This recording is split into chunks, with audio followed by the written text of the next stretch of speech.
நம்ம இதயத்தையே சுக்குநூறா உடைக்கிற மாதிரி ஒரு காதல் கதைங்க. வாமிகாவை கொஞ்ச நாளுக்கு முன்னாடி நம்ம எல்லாருமே ஒரு படத்துல பார்த்திருப்போம். ஆனா இங்க ஒரு ஆழமான காதல் கதை, அதுவும் ரொம்ப வித்தியாசமான காதல் கதையில அவங்க நடிச்சிருக்காங்க. தான் காதலிக்கிற பையன் யாருன்னு முகத்தை கூட பார்க்காம இவங்க ஒரு காதல்ல விழறாங்க. அதுக்கப்புறம் அங்க ஒரு பயங்கரமான சம்பவம் நடக்குதுங்க. அந்த சம்பவத்துக்கு அப்புறம் அந்த பையனை இவங்களால பார்க்க முடியாம போகுது. அப்படி அது என்ன சம்பவம், அங்க அடுத்தடுத்து நடக்கிற ட்விஸ்டுகள்லாம் என்ன அப்படின்ற எல்லாத்தையும் தான் இந்த கதையில விறுவிறுப்பாவே சொல்லியிருப்பாங்க. எல்லாருக்குமே வணக்கம். இன்னைக்கு நம்ம தபாத் அப்படின்ற ஒரு வித்தியாசமான பஞ்சாபி படத்துடைய ஸ்டோரி ரிவ்யூ தான் இந்த வீடியோல பார்க்க போறோம். இப்ப இந்த படம் OTT-ல அவைலபிளா இருக்குங்க. வாய்ப்பு இருந்தா பாருங்க.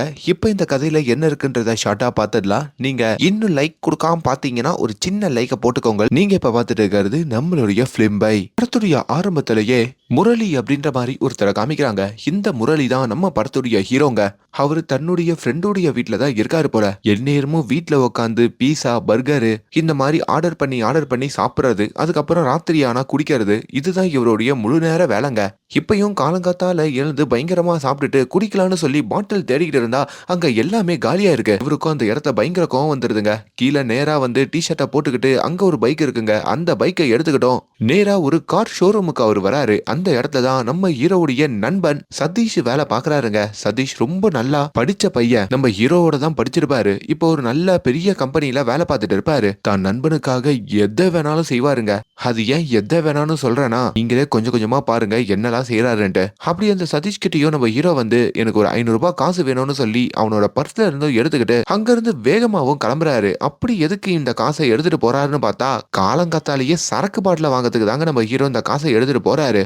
அப்படி நல்லா குடிச்சிட்டு மறுபடியும் அவரு பைக்கை ஓட்டிக்கிட்டு அப்படியே வர போதையில தடுமாறி கீழே விழுந்துடுறாரு. பட் இந்த மாதிரி காயம் ஏற்படுறது இதெல்லாம் நம்ம ஹீரோக்கு ஒன்றும் புதுசு இல்லைங்க. நிறைய வாட்டி இப்படி விழுந்துட்டு தான் இருப்பாரு. அப்படி இப்போ அவரும் எழுந்து நேரா தன்னுடைய வீட்டுக்கு வராரு. எவ்வளவு நாள் தான் ஹோட்டல்ல ஆர்டர் பண்றது, பேசாம நம்மளே சமைச்சிடலாம்னு சொல்லி கொஞ்சம் சுண்டலெல்லாம் ஊற வச்சு ஏதோ ஒன்னத்தை சமைக்கிறாரு. இப்போ ஹீரோடைய ஃப்ரெண்டு சதீஷும் வேலை முடிச்சிட்டு வீட்டுக்கு வர, மச்சான் உனக்காக நான் கொஞ்சம் சாப்பாடு செஞ்சிருக்கேன், இதை சாப்பிட்டு பாரு அப்படின்ற மாதிரி அதையும் வந்து கொடுக்க சதீஷுக்கு பயங்கர கோவம் இருக்குங்க. ஏண்டா உன் வாழ்க்கையை எத்தனை நாளுக்கு தான் இப்படி அழிச்சுக்க போற? நானும் உன் கூட தானே படிச்சேன். இப்போ ஒரு நல்ல வேலையில செட்டில் ஆயிருக்கேன். நீ என்னன்னா என்கிட்ட காசை வாங்கி குடிச்சுக்கிட்டு இருக்க. ஏன்டா நான் சொல்றதெல்லாம் கேட்கவே மாட்டியா, உருப்படவே மாட்டியான்ற மாதிரி நம்ம ஹீரோவை போட்டோம் பயங்கரமா கத்துறாரு. ஹீரோக்கோ செம்ம கோவம் வருதுங்க. சதீஷுக்காக அவர் சமைச்சு வச்சிருப்பாரு பாத்தீங்களா, அதை எடுத்துட்டு வந்து ஒரு குப்பை தொட்டிலையும் கொட்ட நைட் ஆகுது. நம்ம ஹீரோவுடைய ஃப்ரெண்டு சதீஷும் நம்ம ஹீரோவை ஒரு டீ கடைக்கு கூட்டிட்டு வராரு. இங்க பாருடா, நீ எப்ப பார்த்தாலும் குடிச்சுக்கிட்டே இருக்க, குடிக்கிற சாப்பிடுற தூங்குற. நீ காலேஜ் படிக்கும் போது எவ்வளவு ஃபிட்டா இருந்தன்னு ஞாபகம் இருக்கா? ஆனா இப்ப எப்படி இருக்கன்னு நினைச்சு பாரு. இது யாருக்குமே நல்லது இல்லடா. எவ்வளவு நாள் நான் தானே உன்னை பாத்துக்கிட்டேன். நானே சொல்றேன், இப்படி நீ இருந்தனா என் கூட இருக்க வேண்டாம்டா அப்படின்ற மாதிரியும் சொல்றாரு. இதை கேட்கும் போது நம்ம ஹீரோக்கு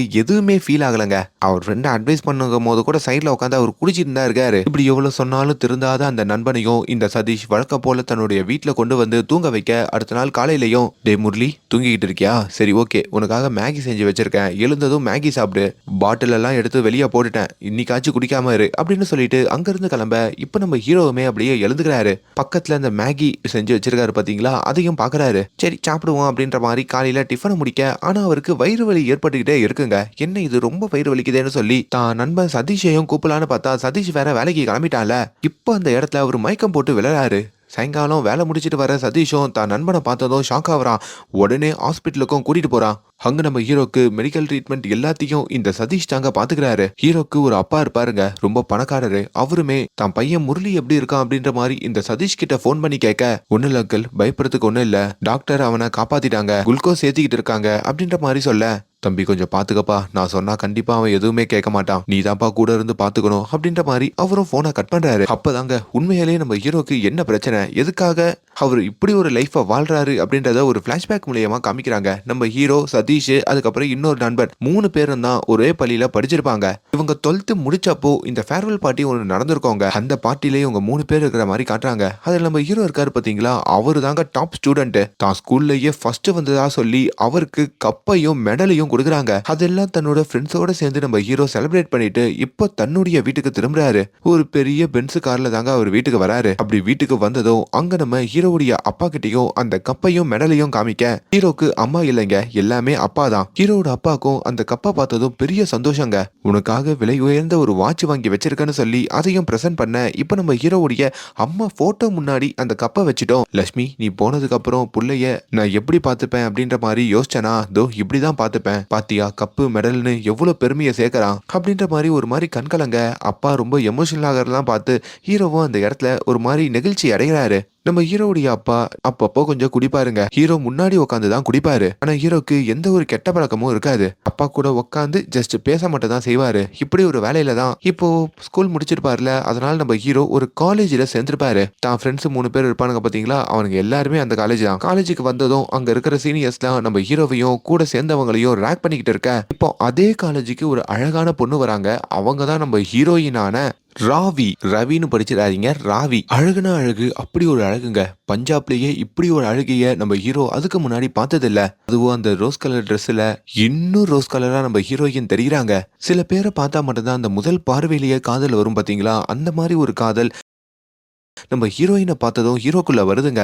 இப்ப அந்த ரேக்கிங்லாம் முடிஞ்சதுக்கு அப்புறம் நம்ம ஹீரோவும் டெய்லி நம்ம ஹீரோயின் ஃபாலோ பண்ண ஆரம்பிக்கிறாரு. அப்பதான் இந்த ஹீரோயின் வேற தன்னுடைய கிளாஸ்மேட் தான் அப்படின்ற மாதிரி தெரியுது. நம்ம ஹீரோ பின்னாடி பெஞ்சில இருக்கிற ஆளுங்க, அதனால இவெல்லாம் நம்ம கிளாஸ் தானா அப்படின்ற மாதிரியே நம்ம ஹீரோயினுக்கு தெரியாது. நம்ம ஹீரோ நிறைய பழைய படம்லாம் பாப்பாரு போல. அப்படி நம்ம ஹீரோயின் கால் பட்ட அந்த கால் மண்ணு இருக்கு பாத்தீங்களா, அதை எடுத்து ஒரு சட்டியில வச்சுக்கிட்டு டெய்லி காலையில ஹாஸ்டல்ல எழுந்ததும் அதை பார்த்துதான் அவர் கண்முழிப்பாரு. அப்படி இந்த பொண்ணை காதலிக்கிற விஷயத்த நம்ம ஹீரோ அவருடைய 2 நண்பர்கள்கிட்டயும் சொல்றாரு. நம்ம ஹீரோயின் கிளாஸ்ல ஃபர்ஸ்ட் பெஞ்ச்ல உட்காந்துருக்கும் போதோ அவங்கள ரகசியமா இவரு போட்டோ எடுக்கிறது, வீடியோ எடுக்கிறதுன்ற மாதிரி நிறைய வேலைகளை பாப்பாரு. அப்படி ஒரு வேலையில தான் நம்ம ஹீரோயின் தன்னுடைய ஃப்ரெண்டோட ஒரு எலக்ட்ரானிக்ஸ் கடைக்கு வந்திருக்காங்க போல. அந்த கடையிலயும் பயங்கரமா சண்டை போட்டுக்கிட்டு இருக்காங்க.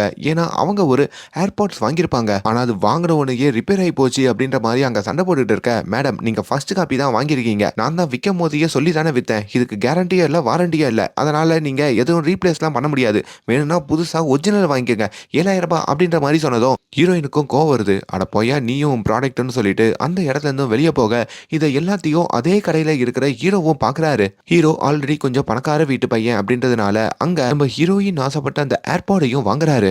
அடுத்த நாள் நம்ம ஹீரோயின் உட்கார்ற அந்த முதல் பெஞ்ச் இருக்கு பாத்தீங்களா, அந்த பெஞ்சில ஒரு கிஃப்ட் ராப் மாதிரி பண்ணி அந்த ஏர்பாடை கொண்டு வந்து நம்ம ஹீரோ வைக்கிறாருங்க. ஆனா அதை தெரியாதனமா ஹீரோயினுக்கு பதிலா அந்த டீச்சர் எடுத்துறாங்க. டீச்சரும் கோவப்பட்டு இங்க யாருமா ராவி அப்படின்ற மாதிரி கேட்க, ஹீரோயினும் எழுந்துக்க, என்னமா உனக்கு யாரோ கிஃப்ட் எல்லாம் கொடுத்துருக்காங்க, இந்த மாதிரி மாறி மாறி கிஃப்ட் கொடுக்குற வேலை எல்லாம் இங்க வச்சுக்க கூடாது, அவ்வளவுதான், இதான் உனக்கு கடைசி வார்னிங் சொல்லி அந்த கிஃப்டை ஹீரோயின் கிட்ட கொடுக்க, ஹீரோயினுக்கும் இது என்னவா இருக்கும் அப்படின்ற ஒரு குழப்பம் ஏற்படுது. கொஞ்ச நேரத்துல இன்டர்வல் பெல் அடிக்கிறாங்க. ஹீரோயின் தன்னோட தோழியோட அந்த இடத்துல இருந்து கிளம்புறாங்க. அப்பதான் அதே இடத்துல கார்த்திக் அப்படின்ற ஒரு பையன் இருக்காங்க. அவன் தான் அந்த காலேஜ்ல நம்ம ஹீரோயினை ஒன் சைடா இன்னொருத்தனா லவ் பண்ணிட்டு இருக்கான் போல. அவனும் அந்த கிளாஸ் முன்னாடி வந்துட்டு, இங்க பாருங்கப்பா, இந்த கிளாஸ்ல இருக்கிற யாரோ தான் அந்த ராவி பொண்ணுக்கு இந்த கிஃப்ட் கொடுத்துருக்கீங்க, அது யாருன்னு மட்டும் தெரிஞ்சது அவங்க கதையை நான் முடிச்சிடுவேன், ஏன்னா ராவிய நான் காதலிக்கிறேன், இதுக்கப்புறம் அந்த பொண்ணை சீண்டாதீங்க அப்படின்ற மாதிரி சொல்ல, இதெல்லாம் கேட்கும் போது ஹீரோக்கும் ஒரு மாதிரி பதட்டம் ஆகுது. இங்க ஹீரோயின் அவங்களுடைய ஹாஸ்டலுக்கு வராங்க. யாரோ ஒருத்தன் கொடுத்த கிஃப்ட நம்ம எதுக்கு திறந்து பார்க்கணும்னு சொல்லி ஒரு கோவத்துல ஜன்னல்ல அந்த கிஃப்ட தூக்கி போட்டுறாங்க. ஆனாலும் அவங்க மனசுக்கு ஒரு மாதிரி ஆகுதுங்க. சரி ஓகே, அதுல என்ன இருக்குன்னு ஒரு வாட்டி பார்த்துடலாமே அப்படின்னு சொல்லி இப்ப கீழையும் வராங்க. கீழே இருக்கிற அந்த கிஃப்டையும் எடுக்கிறாங்க. அப்படி அந்த கிஃப்ட திறந்து பார்க்கும் போது அதுல அந்த ஏர்பாட்ஸ் இருக்குங்க. அதுவும் அவங்க ஆசைப்பட்ட அந்த வெள்ளை கலர் ஏர்பாட்ஸ். அதை அப்படியே தன்னோட காதுல வச்சுக்கிட்டு பாட்டை ஆன் பண்ண, இதை எல்லாத்தையும் பின்னாடி இருந்து நம்ம ஹீரோவும் கவனிக்கிறாருங்க. அவருக்கு அப்போதான் அவ்வளவு சந்தோஷமா இருக்கு. கொஞ்ச நேரத்துல ஹீரோயினும் யார் அது அப்படின்ற மாதிரி பின்னாடி திரும்பி பார்க்கும் போதோ அங்க நம்ம ஹீரோ போய் ஒளிஞ்சுக்கிறாரு. இப்ப ஹீரோ அடுத்த நாளுமே தான் நண்பர்களோட காலேஜ்ல இருக்கும் போதோ அந்த காலேஜுக்கு நம்ம ஹீரோயின் அந்த ஏர்பாட்ஸோட தாங்க வராங்க. இதை பார்த்ததும் ஹீரோடைய அந்த 2 ஃப்ரெண்ட்ஸுமே, என்ன மச்சான் அவன் ஏர்பாட்ஸை அக்செப்ட் பண்ணிக்கிட்டா போல இருக்கே, அப்பா அவளுக்கு உன்னை பிடிச்சி போயிடுச்சுன்னு தான் அர்த்தம், எப்போ ப்ரப்போஸ் பண்ண போற அப்படின்ற மாதிரிலாம் ஏத்தி விட ஹீரோக்கு அங்க ஒரு மாதிரி ஆகுது. ஆனா ஹீரோ ராவி பக்கத்துல போறதுக்கு கூட பயப்படுவாருங்க. அவங்க கிட்ட பேச கூட முடியாம தவிப்பாரு. அப்பதான் ஹீரோயின் ராவியும் நேரா அந்த கிளாஸ் முன்னாடி வராங்க. எல்லாருக்கிட்டையும் நான் ஒண்ணு சொல்லணும், எனக்கு இந்த ஏர்பாட்ஸை யாரு கிஃப்டா கொடுத்தான்னு தெரியல, ஆனா இந்த கிஃப்ட் எனக்கு ரொம்ப பிடிச்சிருக்கு, இந்த கிஃப்டை நான் மட்டுமே வாங்கிக்கிறது மூலயமா ரொம்ப அல்பத்தனமா இருக்கு, நான் அவங்களுக்கு ரிட்டனா இன்னொரு கிஃப்ட் கொடுக்க விரும்புறேன், சோ தயவு செஞ்சு நீங்க யார் எனக்கு கிஃப்ட் பண்ணீங்க அப்படின்றத வெளிப்படையா சொல்லிடுங்க அப்படின்ற மாதிரி கேட்க, ஆனா அப்பையும் நம்ம ஹீரோ முன்னாடி வராம நிக்கிறாரு. இப்ப ஹீரோயின் நைட்டு அவங்களோட ஹாஸ்டல்ல இருக்கும் போதோ அவங்களோட தோழி இருக்காங்க பாத்தீங்களா, அவங்களும் எந்த பையன் உனக்கு இந்த கிஃப்ட் கொடுத்தானே தெரியல, ஆனா அதுக்குள்ள அந்த பையன் யாருன்னு தேடணும், அவனை பத்தி தெரிஞ்சுக்கணும்னு உனக்கு ஆசை வந்துருச்சா அப்படின்ற மாதிரிலாம் பேசிட்டு இருக்க. அப்ப திடீர்னு அங்க ஹாஸ்டல் முன்னாடி யாரோ சாப்பீஸ்ல எழுதிட்டு போயிருக்காங்க. என்னன்ற மாதிரி இவங்க 2 பேரும் வெளியே வந்து பார்த்தா நம்ம ஹீரோ தாங்க எழுதியிருக்காரு. இங்க பாருமா, எனக்கு இந்த மாதிரி ஃபேக் ப்ராமிஸ் பண்றது, உனக்காக இதை வாங்கி கொடுப்பேன் அதை வாங்கி கொடுப்பேன்னு சொல்றதுலாம் எனக்கு இஷ்டம் இருக்காது. அதே மாதிரி ஒரு பொருளை வாங்கி கொடுத்துட்டு அதுக்கு பதிலா இன்னொரு பொருளை நான் வாங்கிக்கிறதுலையும் இஷ்டம் இல்ல. எனக்குள்ள ஒரு உண்மையான காதல் இருக்கு. அந்த காதலை வெளிப்படுத்துற ஒரு மீடியமா தான் நான் இந்த கிஃப்டை பார்த்தேன் அப்படின்ற மாதிரி எழுதிட்டு அங்கிருந்து போயிருக்காரு. ஆனா அதை எழுதுனது யாரு அப்படின்ற மாதிரிலாம் நம்ம ஹீரோயினுக்கு தெரியாதுங்க. அதை பார்த்துதான் அவங்களுக்குள்ள ஒரு சின்ன வெக்கமும் சிரிப்பும் வருதுங்க. அடுத்த நாளுமே இவங்க கிளாஸ் ரூமுக்கு வந்து அங்க இருக்கிற போர்ட்ல நம்ம ஹீரோ எழுதிருப்பார்ல அதே வார்த்தைய அந்த போர்ட்ல எழுதுறாரு. அப்படி எழுதிட்டு அங்க இருக்கிற எல்லா பசங்களுடைய முகத்தையும் பாக்குறாங்க. அதை பார்த்து யாருக்கு வெக்க வருது அப்படின்ற மாதிரிலாம் நோட் பண்றாங்க. நம்ம ஹீரோ டக்குன்னு கீழே குனிஞ்சுக்கிறாருங்க. அப்பயும் நம்ம ஹீரோயினால அந்த பையன் யாரு அப்படின்ற மாதிரி தெரிஞ்சுக்க முடியாம போயிடுதுங்க. இப்ப நம்ம ஹீரோ மறுபடியும் நம்ம ஹீரோயினுக்கு இன்னொரு கிஃப்டை வாங்கி கொடுக்கணும்னு நினைக்கிறாருங்க. அது என்னன்னா அவங்க காதுல போடுற ஒரு கம்பல். ஏன்னா ஹீரோயின் கிட்ட ஒரு கம்பல் கூட இல்ல அப்படின்ற மாதிரி அவர் ஃபீல் பண்ணிருப்பாரு. அவங்களுக்கு எந்த கம்பல் ரொம்ப பொருத்தமா இருக்கும் அப்படின்ற மாதிரி கடையில உட்காந்து நிறைய யோசிக்கிறாரு. அப்படி யோசிச்சுதான் ஒரு கம்பலை அவர் வாங்குறாரு. அப்படி வாங்கி இந்த வாட்டி நம்ம ஹீரோயினுடைய ஹாஸ்டல் இருக்கு பாத்தீங்களா, அந்த ஹாஸ்டல் காம்பவுண்ட் மேல வந்து வச்சுட்டு போயிடுறாரு. அதை பார்க்கும் போது ஹீரோயினுக்கு ஒரு வெக்கம் வருது. அடுத்த நாளுமே அவங்க காலேஜுக்கு அந்த கம்பலை போட்டிட்டு வர அதையும் தொலைவில் இருந்து ஹீரோ பார்க்க, சோ அப்படி இவங்க 2 பேருக்குள்ள அந்த காதல் வந்துருதுங்க. ஆனா பார்க்காமயே ஹீரோ பார்த்து லவ் பண்றாரு, ஹீரோயின் பார்க்காம காதலிக்கிறாங்க.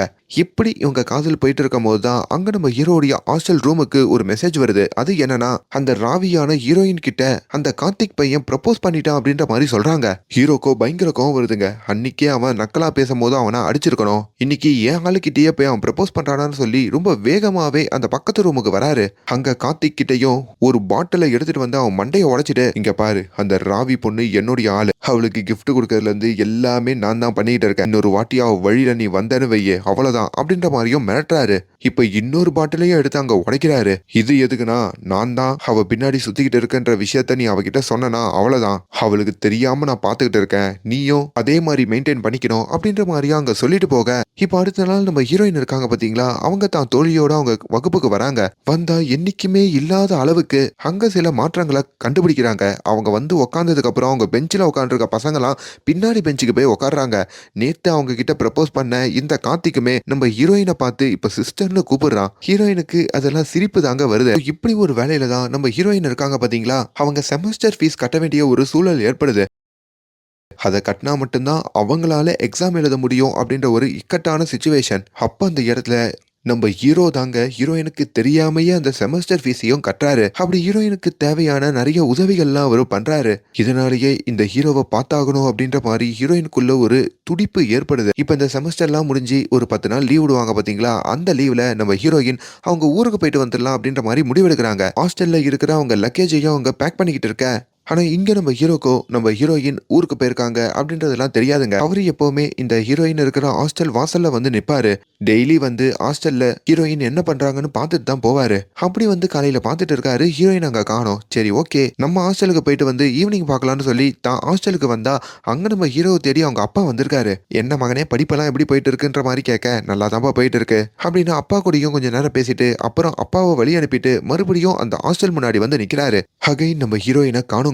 அப்பதான் தன்னுடைய ஃப்ரெண்ட்ஸ் கிட்ட போன் பண்ணி ஹீரோயின் ஹாஸ்டல்ல இருக்கிற வேற எதனா பொண்ணுங்க கிட்ட அவ எங்க இருக்கான்ற மாதிரி விசாரிக்க சொல்ல, விசாரிச்சு பார்க்கும் போதோ நம்ம ஹீரோயின் ஊருக்கு போன விஷயம் நம்ம ஹீரோ கேள்விப்படுறாரு. அது கூடவே ஒரு நடுங்க வைக்கிற ஒரு சம்பவத்தையும் அவர் கேள்விப்படுறாரு. அந்த இடத்தையே அவர் மனசே உடஞ்சி உடனடியா ஹீரோயினுடைய ஊருக்கு கிளம்பணும்னு சொல்லி அங்க ஒரு வண்டியை பிடிச்சி இப்ப ஹீரோயினுடைய ஊருக்கு அவர் வராருங்க.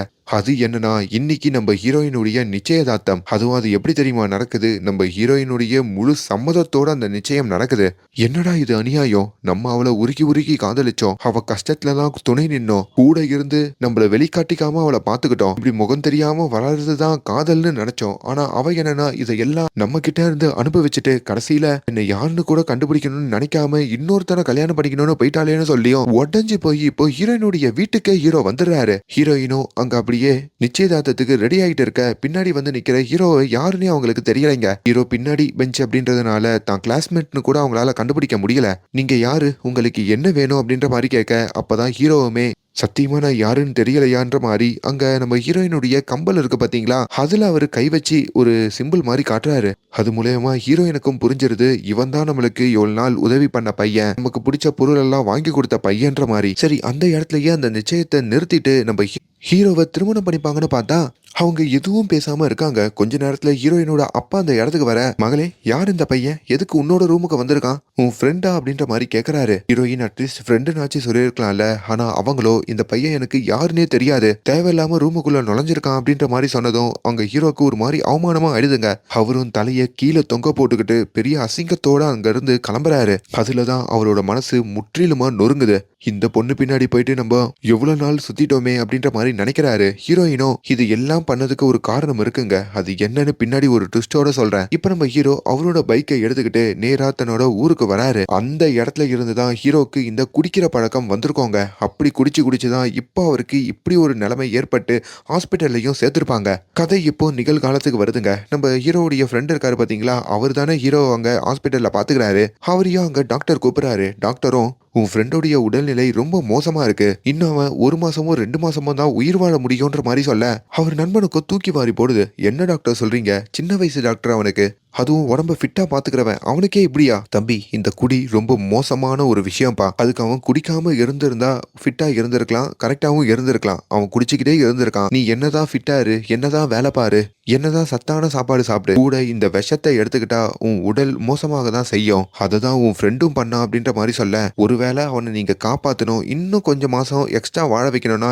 இதுக்கப்புறம் அவனை ஒரு சுட்டு கூட குடிக்காம பாத்துக்கோங்க, அது உங்க கையில தான் இருக்குன்ற மாதிரியும் சொல்ல, இப்ப ஹீரோ கண்முழிச்சிடுறாரு போல. நம்ம ஹீரோவுடைய ஃப்ரெண்டு சதீஷும் இன்னொரு நண்பனும் ஹீரோ வந்து பாக்குறாங்க. அவங்களுக்கு ஹீரோ கிட்ட பேசுறதுக்கு கூட முகம் இல்லைங்க. ஹீரோவுமே இன்னும் அந்த மண்சட்டியை வச்சுக்கிட்டு இருக்காரு. அதான் ஹீரோயின் பாதம் பட்டு அந்த மண்ணை ஒரு சட்டிக்குள்ள போட்டிருப்பாரு, அதை தாங்க. அதை அப்படியே கையில வச்சுக்கிட்டு, மச்சான் ஒன்றும் இல்லை, வயிறு லைட்டாக வலிச்சுது, அதனால மயக்கம் போட்டு விழுந்துட்டேன், நம்ம ஹாஸ்பிட்டல்லாம் இருக்க வேணாண்டா, எனக்கே நாக்கு ஒரு மாதிரி நம்மனுங்குது, வா அப்படியே பப்புக்கு போவோம் அப்படின்ற மாதிரி சொல்ல, டேய் பிச்சு போடுவேன், இதுக்கப்புறம் நீ ஃபுல் ரெஸ்ட்ல மட்டும் தான் இருக்கணும், இந்த மாதிரி பப்பு கிப்பு பாருன்னு எங்கன்னா போனன்னு வை, அவ்வளோதான் அப்படின்ற மாதிரி அவங்கலாம் மிரட்ட, கொஞ்ச நேரத்தில் ஹீரோக்கு சாப்பாடு வாங்கிட்டு வரலான்னு சொல்லி அவங்க 2 ஃப்ரெண்ட்ஸுமே வெளியே போறாங்க. அப்படி மறுபடியும் உள்ள வந்து பார்த்தா அங்க பேஷண்டா இருக்கிற ஹீரோவை காணுங்க. பெட்லயும் இல்ல, பாத்ரூம்லயும் இல்ல.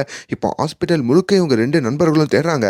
அப்பதான் நம்ம சதீஷோடைய பர்ஸ் அங்க காணாம போயிருக்கிறத அவர் கவனிக்கிறாரு. ஹீரோ குடிக்கணும்னா எப்பவுமே சதீஷோடைய காசை தானே வாங்கிட்டு போவாரு. இப்போ சதீஷோடைய பர்ஸையே ஆட்டைய போட்டுட்டு உடம்பு அவ்வளவு மோசமா இருக்கும் போது கூட அங்க ஒரு சரக்கு கடைக்கு போயிட்டு சரக்க வாங்குறாரு. சோ இந்த அளவுக்கு தான் நம்ம ஹீரோ மனநிலை குடின்னு இருக்கோங்க. அண்ட் இது எல்லாத்தையுமே அவங்க நண்பர்களும் அங்க வந்து பாக்குறாங்க. இவன் எவ்வளவு சொன்னாலும் திருந்தவே மாட்டானா அப்படின்ற மாதிரியும் நினைக்கிறாங்க. இன்னொரு பக்கம் நம்ம ஹீரோயின் இருக்காங்க பாத்தீங்களா, அவங்க இப்போ நிகழ்காலத்துல நம்ம ஹீரோவுடைய வீட்டுக்கு தேடி வந்துடுறாங்க. அப்படி நம்ம ராவியா பாக்குற ஹீரோவுடைய அப்பாக்கும் பெரிய ஷாக்குங்க.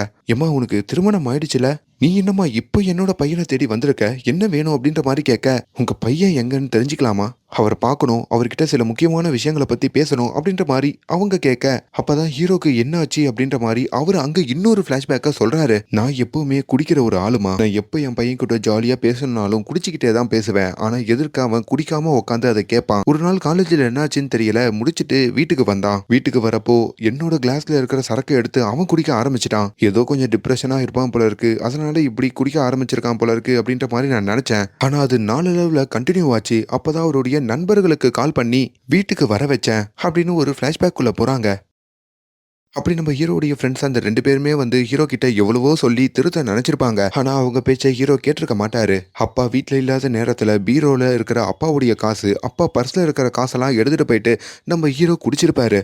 இதெல்லாம் ஒரு கடத்துல அவங்க அப்பா பார்த்து பொறுமையை இழந்திருப்பாரு. நம்ம ஹீரோவை வீட்டை விட்டே அவர் வெளியே அனுப்பியிருப்பாருங்க. அதுக்கப்புறம் தான் ஹீரோ எங்க போறதுன்னு தெரியாம தான் நண்பனுடைய வீட்டுக்கு தேடி வந்திருப்பாரு. அப்ப நம்ம ஹீரோடைய ஃப்ரெண்ட் அந்த சதீஷ் ஒரு கான்ஃபரன்ஸை தான் வீட்டுல உட்காந்து அட்டன் பண்ணிருப்பாருங்க. ஏய் மச்சா, என்னடா என் வீட்டுக்கு தேடி வந்திருக்க, என்ன பிரச்சனை? ஒண்ணு இல்லடா, கேப்ல வந்தேன், கேபு கிட்ட காசு கொடுக்கறதுக்கு சில்லற இல்ல, 500 ரூபாய் இருக்குமான்னு கேட்டுட்டு இவர் அந்த 500 ரூபாய் வாங்கிக்கிட்டு குடிக்க போயிருப்பாரு. சோ அப்படிதான் நம்ம ஹீரோ கொஞ்சம் கொஞ்சமா அந்த ஊர்லயே தங்கி நல்லா குடிச்சிட்டு நம்ம ஹீரோ ஃப்ரெண்டு அவர் சதீஷ் வீட்லயே தங்கி அவர் வாழ்க்கையை எப்படி சீரழிகிற மாதிரி பார்த்துருப்பாருங்க. இதெல்லாம் கேட்கும் போது ஹீரோயினுக்கு அங்க கண்ணீரே வந்துருது. என்னோட மிஸ்டேக் தான் அங்கிள், நான் பண்ண தவறுனால தான் அவனுக்கு இப்படி ஆயிடுச்சு அங்கிள். ஆக்சுவலி என்னோட லைஃப்ல நான் அப்படி ஒரு முடிவு எடுத்ததுக்கு ஒரு காரணம் இருக்கு, அதுல ஒரு ட்விஸ்ட் இருக்குன்னு சொல்லி ஹீரோயின் அவங்க பக்கம் இருக்கிற அந்த நியாயத்தை சொல்றாங்க. நிச்சயம் முடிஞ்ச கையோட நான் காலேஜுக்கு திரும்பினேன். ஆனா காலேஜுக்கு திரும்பினா அங்க உங்க பையனை காணோம், அவன் காலேஜ்ல இருந்து டிஸ்கண்டினியூ பண்ணிட்டு போயிட்டான் அப்படின்ற மாதிரி தெரிய வந்தது. அதுக்கப்புறம் தான் நான் என்னுடைய தவற உணர்ந்தேன். நான் காலேஜ்ல படிக்கிற வரைக்கும் என்ன பாத்துக்கிட்டது,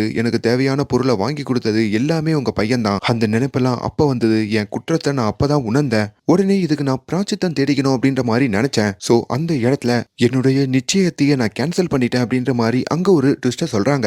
ஆமாங்க, நம்ம ஹீரோயின் ஒரு பையனோட நிச்சயம் பண்ணிருப்பாங்க பாத்தீங்களா, அந்த பையனை ஒரு காஃபி கடைக்கு கூப்பிட்டு அந்த ரிங்கை திருப்பி கொடுத்திருப்பாங்க. என்ன மன்னிச்சிரு, என்னால இதை பண்ண முடியாதுன்ற மாதிரி அந்த பையன் கிட்டயும் சொல்லியிருப்பாங்க.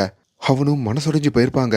இப்ப ஹீரோயினும் தன்னோட காதல் எல்லாத்தையுமே ஹீரோ கிட்ட சொல்லி புரிய வச்சிடணும் அப்படின்னு சொல்லியும் நம்ம ஹீரோவுடைய வீட்டு அட்ரஸை தேடி கண்டுபிடிச்சு அங்க வந்திருப்பாங்க. அப்படி அங்க வந்து இறங்குனதுக்கு அப்புறம் தான் அவங்களுக்கு ஒரு போன் கால் வந்திருக்கோங்க. அதாவது நிச்சயதார்த்தத்தை ஹீரோயின் வேணான்னு சொல்லிட்டாங்க, கல்யாணத்தை கேன்சல் பண்ணிட்டாங்கன்ற விஷயத்த பையன் வீட்டுல இருந்து ஹீரோயின் அப்பா கிட்ட சொல்லியிருப்பாங்க போல. அதை கேட்டு அவங்க அப்பாவும் மயக்கம் போட்டு விட அவர் ரொம்ப சீரியஸாவே ஹாஸ்பிட்டல்ல அனுமதிக்கப்படுறாரு. அதுக்கப்புறம் அவருக்கு வலிப்பு ஏற்பட்டு பேச முடியாமையும் நடக்க முடியாமையும் மாறுது. இதுல ஹீரோயினோட வாழ்க்கையே அங்க மாறி போகுது. அதுக்கப்புறம் வர வருஷங்கள்ல நம்ம ஹீரோயின் அவங்க அப்பா கூடவே இருந்து அவரை பாத்துக்கிறாங்க போல. ஒரு கட்டத்துல ஹீரோயினோட அப்பாவும் ஹீரோயினை விட்டு பிரிய இந்த சோகத்துல தான் சில வருஷங்கள் நம்ம ஹீரோயின் வாழ்ந்திருக்காங்க. இந்த நிலையில எப்படி நம்ம போய் நம்ம முரளி கிட்ட காதலை வெளிப்படுத்திட்டு இருக்கிறது, நம்மளே இந்த ஒரு வழியில இருக்கோம், அதெல்லாம் அப்புறம் பாத்துக்கலான்ற மாதிரி அதை பத்தி நினைப்பே இல்லாம தான் வாழ்ந்திருக்காங்க.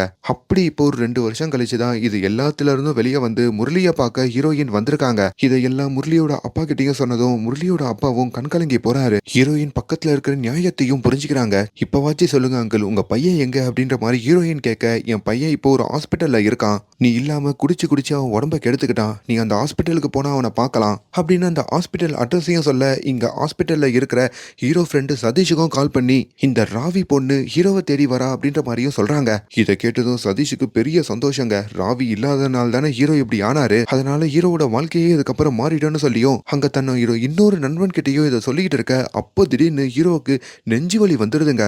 இந்த 2 நண்பர்களும் துடிச்சு போறாங்க. அங்கேயும் ஹீரோவை அவசர அவசரமா அங்க இருக்கிற ஐசியூக்கும் கூட்டிட்டு போறாங்க. இப்ப நம்ம ஹீரோ அந்த சட்டிப்பானையில இருக்கிற மண் இருக்கு பாத்தீங்களா, அந்த மண்ணை தன்னோட கையில வச்சுக்க இப்ப டாக்டரும் ஹீரோவை எப்படின்னா காப்பாத்தணும்ன்ற மாதிரி போராடுறாங்க. ஆனா எவ்வளவு போராடியும் நம்ம ஹீரோவை காப்பாத்த முடியலைங்க. ஆமாங்க, குடிச்சு குடிச்சே இப்போ நம்ம ஹீரோவுடைய உசுறு அவரை விட்டு பிரியுது. இதை இப்போ நம்ம ஹீரோவுடைய 2 நண்பர்கள் பாக்குறாங்க. அவங்களால அக்செப்ட் பண்ணிக்கவே முடியலைங்க.